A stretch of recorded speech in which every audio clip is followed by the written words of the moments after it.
Good evening, everyone, and welcome to the Grebner Show. This is Scott Kerker, along with Metamore head coach Jared Grebner. Coach, we weren't able to have our show last week, so we'll cover two games. Okay. We'll cover the LaSalle Peru game up in LaSalle a week ago. Got out to an incredibly fast start. You guys came out clicking on all cylinders. You drove 80 yards and I believe 12 plays and scored a touchdown. And you guys really, you never looked back. I think the only punt you had was late in the second half. I believe that is correct. We were able to score on four out of our first five drives, I believe, all in the first half. Weren't able to punch that last one in, but no, our offense came out clicking on all cylinders, like you said. They were ready to go, and it was one of those games that, whether it was passing or running the ball, the guys up front kind of took care of business and set the tone really for the entire game. I thought that what really kind of set the tone for us and really, I thought maybe threw LaSalle Peru off a little bit was your first play was a run play. Mm-hmm. It's been that way for, since Jesus was here. But you got the next four plays in a row were all pass plays and all complete. Yeah, and, when you're able to spread things out, keep people on their toes a little bit. It does open things up for guys on the perimeter, opens things up on the run game. And so when you have some of the weapons that we have offensively, it does make the job a little bit easier to call plays and stuff like that, knowing that you have all the confidence in the world to get the ball to many different individuals. We'll talk about Jadon here a little bit in this game, but your offensive line took control. They were the more physical team in that ball game from the first snap until late in the third quarter when you start substituting. And even then, your second teamer guys were awfully physical and aggressive. And I thought that was a nice sign down the road. But I thought Nick Rhodes also played very, very well. Yeah, they all stepped up when they had to. They all had their moments. Nick had some great balls that he threw. Had another deep ball to Kendrick that he was able to haul in. A beautiful pass. It was. And I thought he got in. I thought Shaffron got in on that play, and that's the only reception he's had as a varsity player that he didn't score on. Yeah, and so when he had the opportunities, he definitely made the most of it. Like you said, the guys up front really came out and took control and set the tone for the rest of the game, and not just the O-linemen, but include the tight ends. You got to include the H-backs in there and stuff like that, and sometimes even the other running backs. Like there's times where we ask Evan Kyle to carry the ball, and then there's other times where Evan Kyle is going to be blocking. So everybody's starting to understand their role and where they fit, and and when everybody can do that, it's it's a little bit more well-oiled machine. You came out with I believe a 37-6 ball game. 38 or 37? I think it's 38. 38 to 6. Yeah, 38-6. 38-6 ball game. And I thought your defense too, especially early on, you go down, you score. Then they put together a little bit of a drive, it was only 3 plays, but they went for it on fourth down, and your defense came up and basically just picked their running back up and threw him down to the ground. And, I think you established that physicality early on both sides of the ball, and LaSalle Peru never really responded after that. That first drive was huge for us, just getting that stop. Stephen Petrie came up and made a huge fourth down stop, and he started to kind of get a feel for where he fits on the run. And, as a sophomore, sometimes that takes a little bit of time. But that game, I thought he had a really good game, just understanding where he needed to be. But that stop was huge, and it got our offense the ball back in good field position to go right back down and score. But, their quarterback, he's a good athlete. He's a big, thick kid. One thing that we knew is we had to contain him with his scrambling abilities, because when you watched him versus United Township in week 1, that was one of their most threatening plays was him ad-libbing, and so they got one series one series on us where he ad-libbed probably 2 to 3 times on us, and which led to a score. But after that, we were able to corral him a little bit more. Yeah, Brandon Boudreau was his name, and his dad was the former offensive coordinator. 6'3", I believe, 200 pounds. Thick. When you watch him, Kelly Willard made the comment he had maybe distant. He looked a little bit like, not exactly, but it did look a little bit like Michael Fay. Same number, big kid, deceptively quick. Michael was probably faster, for sure. But that's the kind of look you got from him, was the Michael Fay look. Yeah, and he's a good athlete, just like Michael Fay was, and it always makes it interesting because some of our guys have played baseball with him as well, like AJ Stone and those guys, so they all knew him. So it adds a little bit something to the game when you have a friend over on the opposing side, and so they all knew what type of athlete he was, and they weren't going to take him lightly for sure. Very, very good game. Came away with a W. It kind of set up an interesting and a very anticipated matchup then last week with Washington at Metamora. You knew there was going to be a huge crowd, and there was a huge crowd.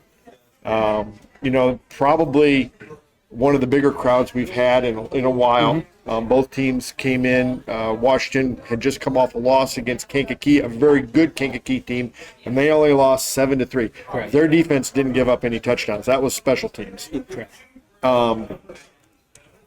You still had a tough task ahead of you. That was a team that has been kind of building. I believe when these kids were sophomores, I believe Washington started 5 sophomores, and now they're seniors. Mm-hmm. So they've been building to this for 2 years, well, 3 years now, and so this is kind of their year. And you got to give it to Washington, man. They were big, they were physical, they were quick. They had all the parts in all the right spots. Yeah. And we knew coming in that it was going to be a tough task to beat them. When you watch them on film versus Caneland, when you watch them on film versus Kankakee, their defense is really salty. To hold Kankakee to no points, to have the ability to, punch it in from the 1 and go up. Didn't quite get it in though because of a penalty, but they had a chance right there. You knew they were a really good team, both offensively and defensively. They're not going to back down from anybody. Mm-hmm. They're physical on both sides of the ball, and you don't really expect anything else except from that, out of Washington, because they're a well-coached team. They're always going to be physical. They'll line up in the eye. And shorten the game, and they will shorten the game. Let that play clock tick, and they'll just keep grinding and grinding and grinding. And 5 yards, 6 yards, and they try and wear you down, wear you out, and all of a sudden that turns into maybe a 30-yard that they'll bust one off. And they got a couple of those on us, but we knew we had a tough task. Unfortunately, we weren't able to come ahead on the scoreboard with that because it was a beautiful night for a high school football game, especially between two rivals, that are just miles apart. On Malone Field, those are the games that you'd love to win. Yeah. The memories you have of coming out with the victory. But Friday night wasn't our night, but those are the games that you can definitely learn from, improve upon, and, hopefully carry some of that, competitiveness and that spirit into Friday night against Morton, so we can correct our mistakes and come out victorious with that one and get back into the winning column there. There are 2 guys that stuck out in my mind from Washington. Was number 2 McCreary, mm-hmm. the running back linebacker, and then their nose guard 75, I think it's Doherty. Mm-hmm. What's he weigh, 305? He's a big boy, big boy, but man was he good up front. Yeah. And There's something to be said about playing a good team early. Yeah. Because last year you played Pekin late, and you played your best football after you played them. Yeah. And this reminded me a lot of Pekin. Yeah. And, sometimes when you play those good teams, of course, when you play a good team, a well-coached team, they'll expose your weaknesses. And so you know where you're going to have to shore some things up, where you're going to have to improve. When kids see it on film, they know that they have to improve as well. And so we just collectively, coaches, players, have to regroup, get ready for this Friday, and hopefully turn the tides. Yeah, and there you got beat 45-7, but there were some bright spots in that ball game. Your son had a highlight reel interception, and that gave us some momentum, tied it up. Nick Rhodes had I think about a 22-yard touchdown run. Yeah, he played well. I thought your offensive line in spots looked well. They did a nice job. I thought everybody. It wasn't a complete breakdown where we didn't have any good plays. It wasn't the case. You did do some things nicely. Problem is, when you play a team the caliber of Washington, you got to do that almost every play. And that's one thing that we have to continue to establish is just consistency. Yeah.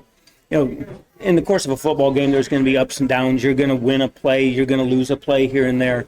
But you want to be as consistent as possible, whether it's breakdowns and rules for blocking, or whether it's a missed assignment defensively or a wrong read defensively, whatever it might be. It could be 1,000 different things.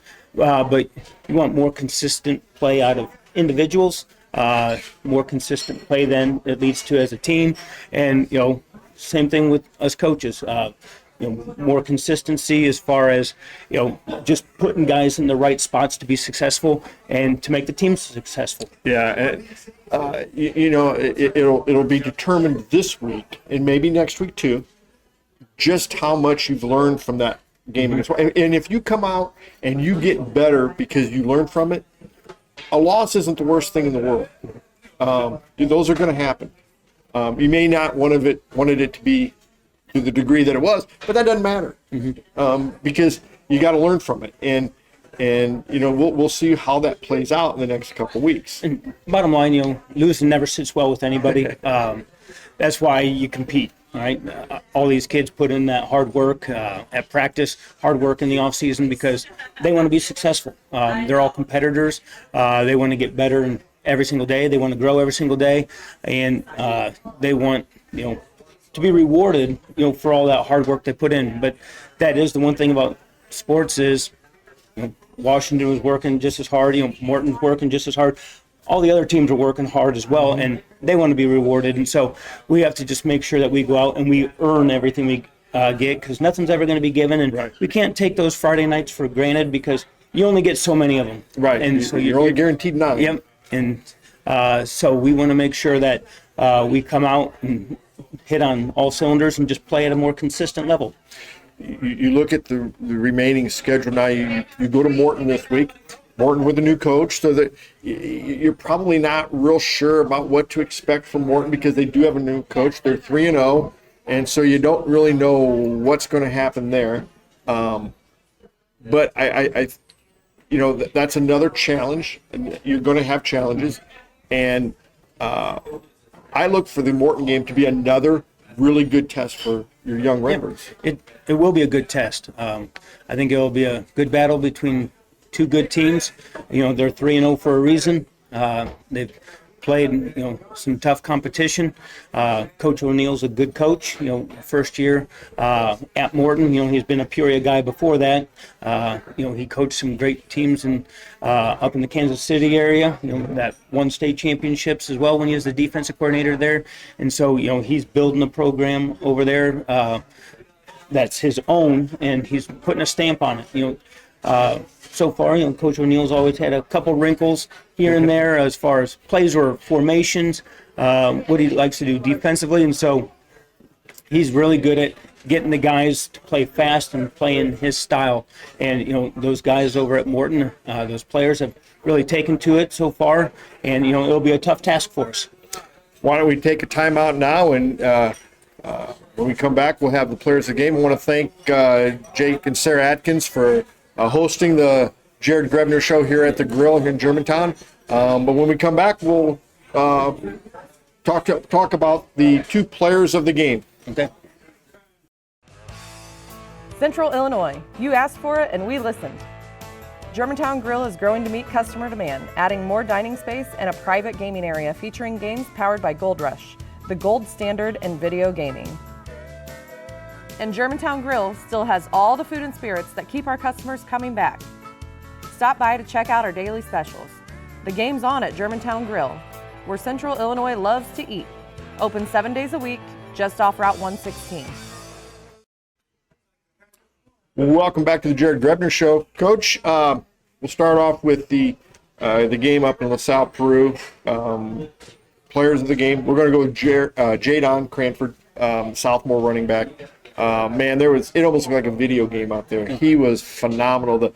He had a big run in the second quarter for a touchdown. I believe that was 60 yards. Mm-hmm. And then he had, a 65-yard touchdown run in the second quarter, in the second half. Early third quarter, that was just amazing. It looked like they had him twice, and he broke out. I don't think he ever got touched. And there's, a lot of his plays, credit to the guys up front. Oh, yeah. Because they opened some nice holes for him. But that night, Jadon was able to show off some of his vision.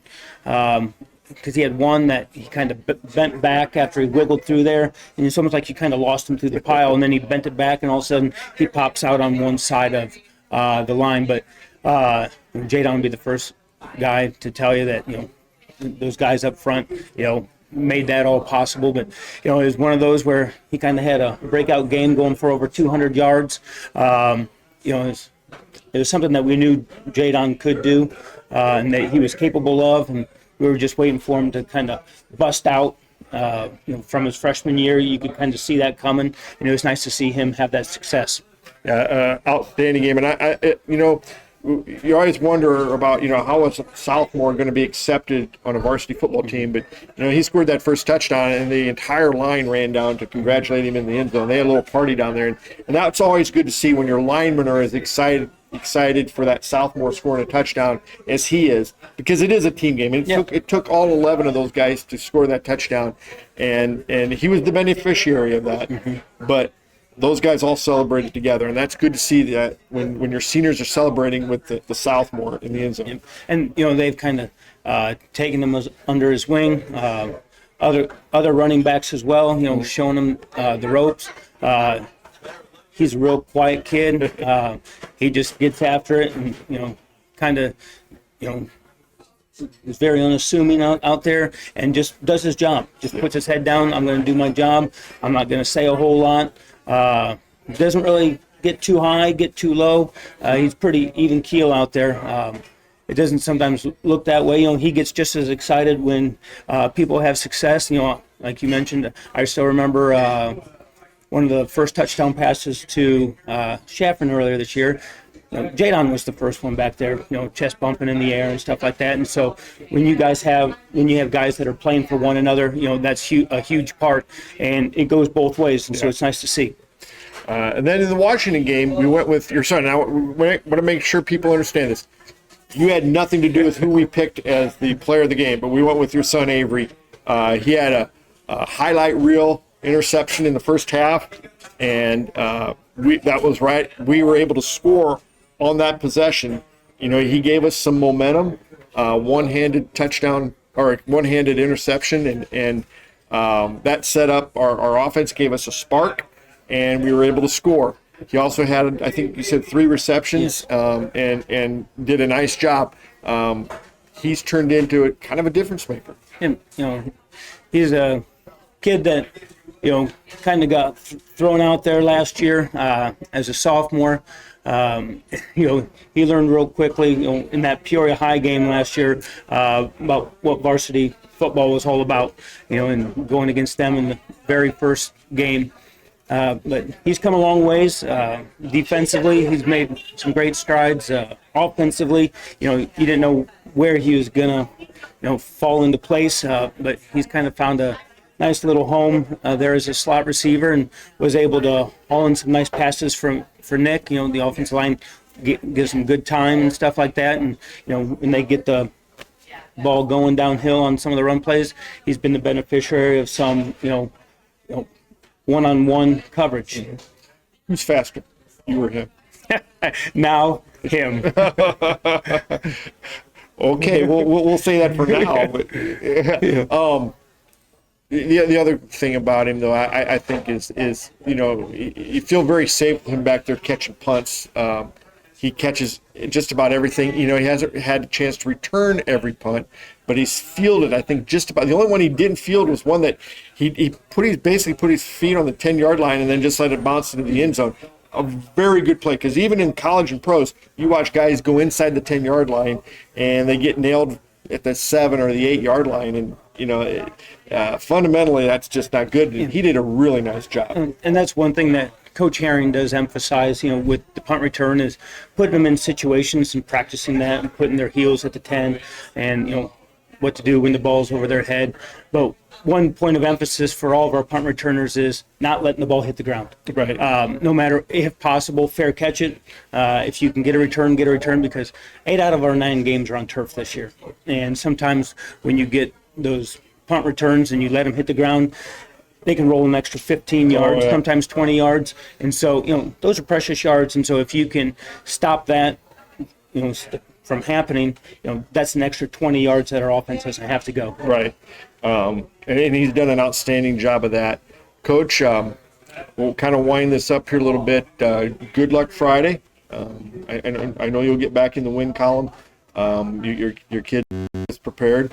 We look forward to a good game over in Morton. And we're looking forward to it. It'll be a good game, and hopefully we can get back on that winning track.